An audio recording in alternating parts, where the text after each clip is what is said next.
Hello and welcome to Peaky Boardgamer. My name is Dr. Rakos and today I will teach you a game called Age of Innovation.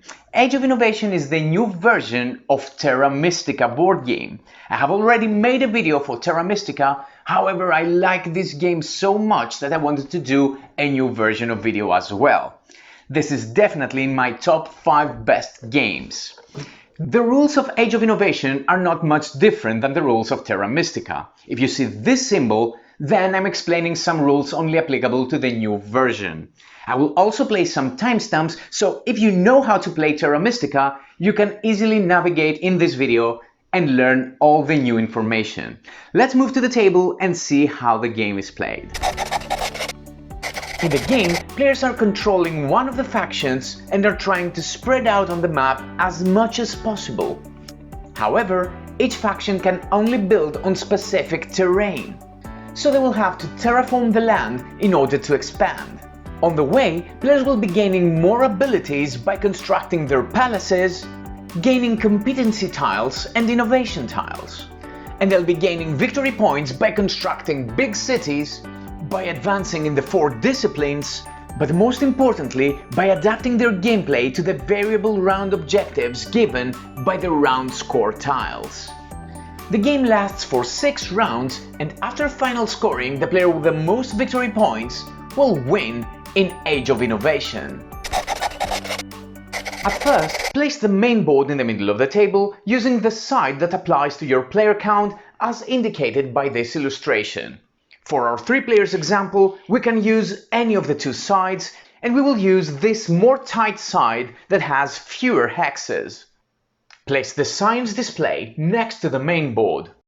This display depicts 4 discipline tracks: banking, law, engineering, and medicine. Next, use these 3 pieces to construct the innovation display. This part of the display goes always in the bottom. Then, if in a 4 or 5 players game, you're gonna put this part right on top. The third part goes to the top of the display. Use this side if in a 2 or 4 players game, or this one if in a 3 or a 5 players game. In our 3 players game, we're not gonna need the middle part, and this will be our innovation display. The left part of the main board has 6 round score spaces, 1 for every round of the game. You're gonna cover all of these spaces with random round score tiles going from top to bottom. Before you start, however, find this specific tile and set it aside because this tile cannot be placed in the top 2 spaces. After you reveal the first 2 tiles, shuffle that one back with the rest of the tiles and then continue placing tiles. Then take the 4 final round score tiles, shuffle them and place one of them to the right side of the round score tile of the 6th round. If it depicts the same building as the left part of the tile, then discard it and place another one. Now, in the right side of the score tiles for rounds 1 to 5, you have bonuses that are linked to specific disciplines. You can never have 3 tiles depicting the same discipline.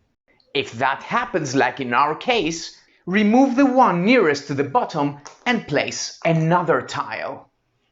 All remaining round score tiles are removed from the game. Shuffle the 6 book action tiles and randomly select 3 of them and cover the corresponding spaces in the bottom left corner of the board. The remaining tiles will not be used. Next, take the competency tiles and separate the ones with the vivid background. After you shuffle them, randomly distribute them to the 12 spaces at the bottom of the innovation display. Separate the rest of the tiles and place each stack on top of its corresponding tile on the innovation display. When you're done, you should end up with stacks with 4 same tiles on each one of the spaces. For the top part of the innovation display, shuffle the 18 innovation tiles and randomly place 1 tile onto each space of the display facing upwards. Remaining tiles will not be used. Next, take the palace tiles and find the one with the red back and place it facing upwards next to the board. Then you're gonna need more palace tiles. How many? 1 for each player plus 1. So in our 3 players example, we're gonna need another 4 tiles. Remaining tiles are placed back in the box. Place the neutral buildings next to the board and then create general supplies of coins, tools, power markers, books, X tokens, city tiles and terrain tiles. Now it's time for players to choose their factions. First lay out the 7 planning display cards on the table and then take the faction tiles and the round bonus tiles. Then start dealing randomly 1 tile of each type onto each one of the cards. Remaining faction tiles are removed from the game. The remaining bonus tiles, however, are placed next to the board and also place 1 coin from the supply onto each one of these tiles. Now players must choose a first player at random. The rest of the turn order is determined clockwise. However, starting with the last player and continuing counterclockwise, players will select one of these sets. All components of the not selected sets are removed from the game. Each player then takes the personal board and components corresponding to the terrain and color of the chosen planning card. The player places the faction tile into that slot and the round bonus tile next to their personal board. Each of the faction tiles offer different setup bonuses and ongoing effects that are all explained in the appendix of the rulebook. Each personal display has special powers indicated on the planning card, however these are also indicated on the board, so you don't really need the card anymore. Players place their buildings on specific slots of this area of their board. Players have 9 workshops, 4 guilds, 3 schools, 1 university and 1 palace. Place the palace placeholder tile first to keep the palace fixed in place. Players place one of their cubes in the lowest space of their sailing track and another one in the lowest space of their terraforming track. Players keep a supply of 7 scholars and 3 bridges next to their board. Players have 5 status markers. Players place 1 status marker in the 0 space of each of the discipline tracks in the science display, and the last marker on space 20 of the scoring track. Finally, each player has a turn order marker. Place the turn order display next to the board, and then players place their turn markers according to the player turn order, which was determined earlier, on the spaces to the left side. Players then take power tokens from the supply and place a number of them into their bowls as indicated by this number on their board. So this player will place 4 tokens in the first bowl and 8 tokens in the second bowl. Then players take all the starting bonuses depicted on their personal board as well as on their faction tile. This player will start the game with 4 tools, 15 coins and also extra steps in the discipline tracks.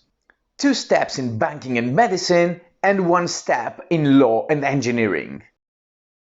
Setup finalizes with players placing 2 workshops on the board. Players can only construct their buildings on their native terrain, so the green player can only build in forests. The first workshop is constructed using player turn order. However, the second workshop is placed using reverse player turn order. So the green player will place the first and the last workshop. Whenever you take buildings from your board, you take them from the leftmost space, and whenever you need to return them, you place them to the rightmost empty space. The game is now ready to start.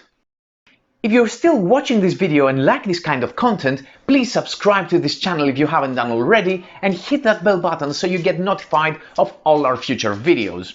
I would be deeply grateful if you did, as this is the only way for this channel to grow.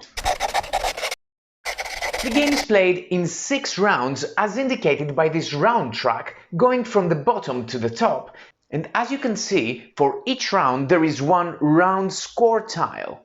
Round score tiles are divided in 2 parts. The left part indicates scoring opportunities during the round. So for example, in the first round, each time you build a university or a palace, you'll be scoring 5 points immediately. The right part of these tiles depict bonus opportunities that take effect at the end of the round. These bonuses are also connected to the 4 disciplines. So for example, at the end of the first round, you'll be gaining tools depending on your level in the banking discipline. Make note that in the 6th round you only have 2 different scoring opportunities and no bonuses from disciplines. At the end of the round, the tile will be discarded and then you proceed with the next round, paying attention to the next tile. Each round consists of 3 phases. Phase 1 is income, phase 2 is the action phase, which is the most important phase, and in the 3rd phase players score these bonuses and also prepare for the next round. After the end of the 6th round, there is final scoring according to these diagrams, and then the game ends. Let's start explaining each phase in detail, starting from the income phase. In the income phase, all players act simultaneously and gain resources according to income illustrations depicted in all of their assets. You can see in my graphics all applicable income illustrations for the green player. This one means that the player gains a book of any color. Players use books in order to buy innovation tiles and also to perform book board actions. As you will be adding new buildings in the board, more such symbols will be revealed. Here the player gains 3 tools, 2 coins and 1 power from this bonus, and also recruits 1 scholar from this bonus. Player gains 2 more power from the palace bonus, 2 victory points from the innovation tile. From the competency tile the player gains 1 more tool and also advances their marker in any one of the disciplines by 1 step. Players have power which moves around these 3 bowls. Players can only use power in bowl 3 and they need power to perform power board actions. Whenever you gain power, you move power from one bowl to the next one. However, you must first empty bowl 1 before you can start moving power from bowl 2 to bowl 3. So, in our example that the player gained 3 power, this power must be moved from bowl 1 to bowl 2. If the player gained, let's say, another 2 power, they would move this power to bowl 2 and then 1 power from bowl 2, and this power is the only power that can be used. Whenever you use power, this power is moved to bowl 1. In the actions phase, players alternate turns following this player turn order, and on their turn they can perform only 1 action. Players have many options which are the following. The most important action is to terraform and construct a workshop. The second option is to upgrade one of their buildings with a newer one of a higher tier. Third option is to gain a level in the sailing track. Fourth option, to gain a level in the terraforming track. Fifth option is to develop an innovation. The sixth option is to use one of your recruited scholars and forward your marker in one of the disciplines. The seventh option is to perform one of the actions depicted in the bottom of the main board. The eighth option is to perform a special action that is depicted in one of your assets. For example, the green player here has one such special action on their faction tile. Finally, as an option, a player may pass. After you pass, your turn is skipped for the rest of the action phase. And if you cannot perform any one of the other actions, then you must pass. The action phase ends when the last player passes. Finally, besides their main action, players may do any number of resource conversion, and this is free. Let's start explaining all of these actions in greater detail. The most important action in the game is terraform and build, with which you can terraform one hex and build one of your workshops. First, you target one reachable empty hex, and then, if that hex has your terrain, you construct your workshop there by paying the cost depicted on your personal display. If, however, you choose a different type terrain, then you must first terraform it by paying spades, and then you may construct your workshop on. You can also choose to terraform a hex without building a workshop. What you cannot do is terraform one hex and build your workshop to another one. Now let's define empty. Empty are all hexes that contain no building, either neutral or not. Now let's define reachable. You can reach all hexes which are adjacent to all hexes that contain your buildings or your neutral buildings. Also, hexes connected by a bridge are regarded to be adjacent, so the black player can reach this hex. Another important aspect that has to do with reach is sailing. If any of your buildings are adjacent to river hexes, then you can travel in these river hexes distance up to your sailing level. And then you can reach all empty hexes that are adjacent to these river hexes. You can see in my graphics which hexes the green player can reach if he had sailing level 1, sailing level 2, and with sailing level 3, all of these hexes are reachable for the green player. As we will see in a bit, players can raise their sailing level with a separate action. Now it's time to explain terraforming costs. And according to this diagram in your personal display, you will need 1, 2 or even 3 spades to convert the target terrain into your terrain. You can see in my graphics the cost in spades for every reachable hex for the green player. Another option for the player is intermediate terraforming. So I could choose this hex, spend 2 spades and make it a lake. However, I will not be able to also build a workshop in that action. Now for each spade, you must pay a cost in tools, which is determined by the marker in your terraforming track. As you can see, the cost for each spade for the green player is currently 3 tools. So if the player selects this hex to transform, they would have to pay 6 tools to the supply. As you increase your terraforming level, the spade costs decreases, and this happens with a different action we will explain shortly. Now the green player can spend another tool and 2 coins, which is the building cost for the workshop.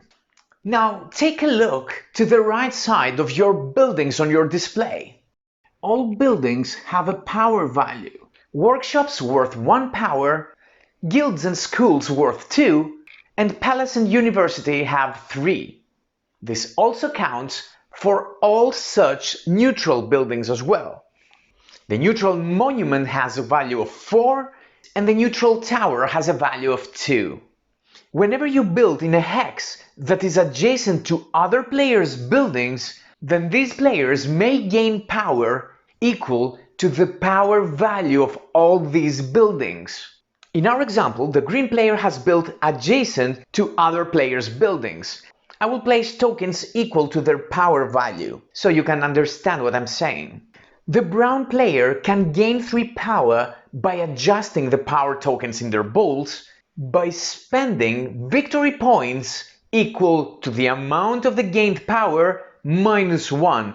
So if the brown player spends 2 victory points, they can gain 3 power. For the black player, the cost is 0 since 1 minus 1 is 0 victory points. So if you're gaining 1 power, you don't have to spend any victory points. Very important, you cannot gain part of this power. You either take it all or nothing. This also happens whenever you upgrade the building, which is the action I will explain right next. The power value of your buildings is important for another aspect of this game, which is founding a city. If at any time you create a group of your buildings which are directly adjacent and the total power value of this group is 7 or more and consists of at least 4 buildings, then you immediately found a city. The green player, by building this workshop, has created such a group. After you found a city, you select any available city tile, gain all the bonuses depicted on it immediately, and then you place the tile under any building in that group. By founding a city, you also gain 1 key, and I will explain its use a bit later. After founding a city, any building you create adjacent to this city is regarded to be part of this city. And if you link 2 different cities together, there's no problem, you still have 2 cities. Also, if there is a university in that group of buildings, then you only need 3 buildings in that group to found a city instead of 4, as long as the total power value of these 3 buildings is 7 or more. This is why this group of 3 buildings is a city for the black player. Also, if you have a monument in a group, then a city can be found with only 2 buildings, that of course have a total power value of 7 or more. Again, here we have a brown city. Moving now to the next action, which is upgrade the building. With this action, you simply replace one of your buildings on the board with another building from your display by paying the cost depicted next to the building you are constructing. Each building can be upgraded to specific other buildings. The building which is replaced goes back to your display. A workshop can be replaced with a guild. The cost is 2 tools and 6 coins. However, if you build a guild adjacent to another player's buildings, then you only pay 3 coins. As with terraforming and build, whenever you upgrade next to another player's buildings, all these players can buy power by paying victory points. The black player may now gain exactly 2 power by paying 1 victory point. A guild can be upgraded either to a palace or to a school. You pay 4 tools and 6 coins to create a palace, and when you do so, you gain any available palace tile from the supply. You place the selected tile into that slot, and you gain the immediate and ongoing effects depicted on it. You can find information of all palace tiles in the appendix of the rulebook. With this one, for example, the player will be gaining 8 power on every income phase, and from now on, each time they build a new workshop, they will be gaining 2 victory points immediately. With 3 tools and 5 coins, you can upgrade a guild into a school. And by paying 5 tools and 8 coins, you can upgrade a school into a university. As we said previously, universities make the founding of a city easier. Important, whenever you build a school or a university from your personal display, you immediately gain an available competency tile. The only limitation is that you can never have 2 competency tiles of the same type. After you select the tile, you immediately gain all bonuses depicted on the space where you picked the tile from. And of course, all immediate or ongoing effects of the selected tile. In this example, the player gains 2 steps in engineering and also an engineering book. With this specific tile, whenever that player passes, they'll be gaining victory points equal to their lowest marker in the science tracks. You can find explanations of all competency tiles in the rulebook. The next action is increase sailing. You spend one of your recruited scholars back to your personal supply, and also 4 coins, and then you forward your marker to the next space, gaining all immediate bonuses depicted on the new space. Next action, upgrade terraforming. Similarly, you spend one of your recruited scholars, 5 coins and 1 tool, and you forward your marker to the next level, again gaining the instant bonuses depicted. The next action is to buy an available innovation tile. The cost is always a specific combination of 5 books, so to buy a book from this column, I need to spend 2 yellow and 3 books of any color. Also, if you have not yet built your palace, there is an additional cost of 5 coins. After you pay the cost, you take the tile and place it in an empty slot of your display, moving from the bottom to top. You gain all instant and ongoing bonuses depicted on the tile. With this specific tile, the player instantly gains 5 victory points for every city they have founded so far in the game. Important, the next tile you gain has an additional cost of another book of any type, and the third tile has an additional cost of 2 more books. You gain access to most of the neutral buildings in the game by acquiring innovation tiles, except on the tower that you can access through this competency tile. When you take such an innovation tile, you immediately construct this building. Neutral buildings must be placed immediately when you acquire the tile in a hex which is within your reach. If you select a hex that is not of your terrain, then you must immediately convert it, spending the required spades by converting tools according to your terraforming track. Again here, by this placement, the black player has the option to gain 3 power by spending 2 victory points. The next action is to send one of your recruited scholars to the science display. You place the scholar onto any available space on the board and then you move the corresponding marker as indicated on the space. As your marker moves through these checkpoints, you immediately gain the depicted power. So I would now gain 3 power. Now, instead of placing the scholar, you can return it to your supply and simply move 1 space onto any of the tracks. Remember that you can never take back scholars placed on the board. Now, between the 7th and the 8th level, you can see that there is a key depicted. In order to access the 8th level, you need to have an unused city key. Whenever you found a city, the tile also depicts a key that you flip it over as an indication when you use it. Now, if I want to pass through another such space, I need to found a different city first. Also, after reaching or passing the 9th level, you gain a bonus applicable to every income phase. Finally, after a marker reaches the 12th space of a track, no other marker can follow in that space. The next action is to perform an available board action. The cost is depicted right next. The first 3 actions require spending books of any color, while the other 6 require spending power. These actions can only be activated once by any player, so after using them you must place one of these tokens. With the one I just covered, you spend 3 power and construct one of your bridges on a bridge spot adjacent to one of your buildings. With this one you instantly gain 5 power. With this one you immediately upgrade one of your workshops into a guild for free. With this one you recruit a scholar from your supply, with this one you gain 2 tools, with this one 7 coins, and we have some more actions depicting spades.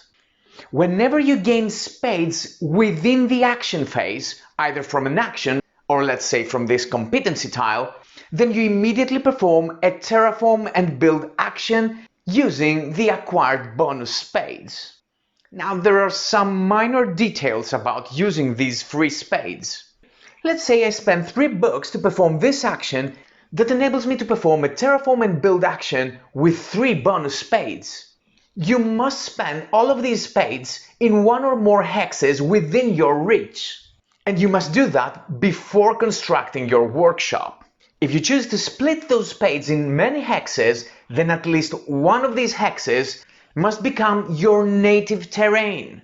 So I could spend one of my spades here to make it a forest, another one for intermediate terraforming here into a wasteland, and my last one to turn the swamp into a lake. This is absolutely legal because one of the hexes has been terraformed to my native terrain. Then I may construct a workshop in one of the hexes that are fully terraformed. If your bonus spades were not enough to fully terraform a hex, then you may gain the additional spades by converting tools in order to complete your terraforming and then construct or not construct the workshop. Another option is to perform a special action that is depicted in any one of your assets. Again, these can be used only once per action phase, so you must place one of these tokens after using them. With this one, for example, I recruit one of my scholars and also gain 3 victory points immediately. Your last action option is to pass. If you cannot perform any other action, then you must pass. When you pass, you first perform any passing bonuses depicted anywhere in your assets. This envelope indicates a bonus that activates when you pass. We have explained this bonus earlier. With this one, the player gains 4 victory points for all their palaces and universities built on the board.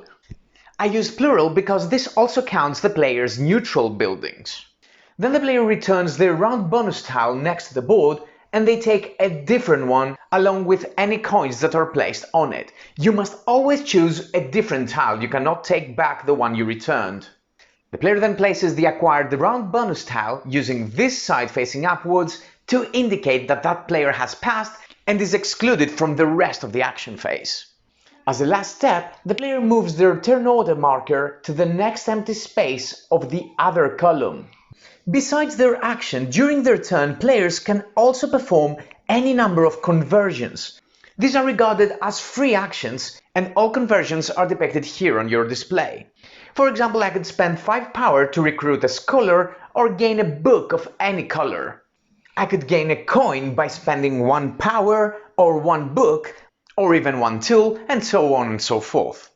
Also, according to this illustration here, you can always sacrifice 1 power token from bowl 2 only to immediately move another power token from bowl 2 to bowl 3. Of course, you lose the sacrifice token forever. When all players pass, the action phase ends and the round proceeds with the third phase. You begin the third phase by awarding the science bonuses as depicted in the current round score tile. As you can see, these bonuses are linked to one of the disciplines. For the first round, this discipline is medicine. All players will gain the depicted bonus for every 2 steps they have advanced in the medicine discipline. So the green player gains 2 tools from the supply, the black player 1, and the brown player no tool. Make note that this science bonus awarding spades to players, since these bonus spades are gained outside of the action phase, you can only use them to terraform reachable hexes, and you cannot build a workshop. Next, you place 1 coin on each round bonus tile next to the board. Players remove all the X tokens from spaces on the board or their special actions. They also flip their round bonus tiles. Finally, you flip the current tile's score tile facing downwards, and you begin the next round. After the end of the 6th round, the game proceeds to final scoring. First, all players must identify their largest group of interconnected buildings. Only this time, you also take your sailing level into account. What I mean here is that if, for example, the green player had reached sailing level 3, then all their 12 buildings are regarded to be in the same group. Now, according to this diagram, the player with the largest group of connected buildings gains 18 points, the second one 12, and the third one 6 points. If there are any ties, you add the victory point values of all applicable tiers, then you divide the total to the number of tied players and round down if applicable. Example, if that were a 4 players game and 3 players were tied for the second place, then these 3 players would share 12 plus 6, 18 victory points, meaning they would gain 6 points each. Next, players are ranked according to the positions of their markers in the science display. In each of the disciplines, the first player takes 8 victory points, the second one 4, and the third one 2. Again, here you deal with ties the same way we explained. Important, if you are still in 0 level, then you are not ranked at all in that discipline. Finally, you convert all remaining resources into gold according to these diagrams. So I would gain 2, 3, 4, 5 more coins from these conversions. Then, for every 5 remaining gold, you gain 1 victory point, so I gain another 3. The player with the most victory points wins the game. If there is a tie, then all tied players share their victory. If you are playing a 2 players game, then you must take into account the following differences. First of all, after you complete setup, take the 4 area score tiles, shuffle them face down, and then randomly place one of these tiles in this space facing downwards. Then remove the rest without looking at them. Then use 4 scholars and 4 markers of an unused color. Place the scholars on a 2 space of each discipline track and the markers on the second level of each track accordingly. Then further forward the neutral player's markers according to the revealed discipline icons in the round score tokens. We have 6 medicine icons revealed, so this marker is forwarded another 6 spaces. Of course, the neutral player does not need a key to advance after the 7th level.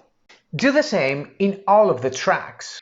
Now, during the game, when you reach the beginning of the 6th round, reveal the area score tile and continue playing. In final scoring, you perform the area and sign scoring as if there were an additional non-player faction in the game. For the area scoring, regard that this faction has managed to have a group of that many connected buildings, and for the science scoring, that this faction has reached these discipline levels. The neutral player never gains victory points, but will affect ranking and thus maybe affect the scoring of the other two players. And that were the rules of Age of Innovation. If you like our videos and want to see more, please subscribe to our channel. Until next time, have fun and play more board games.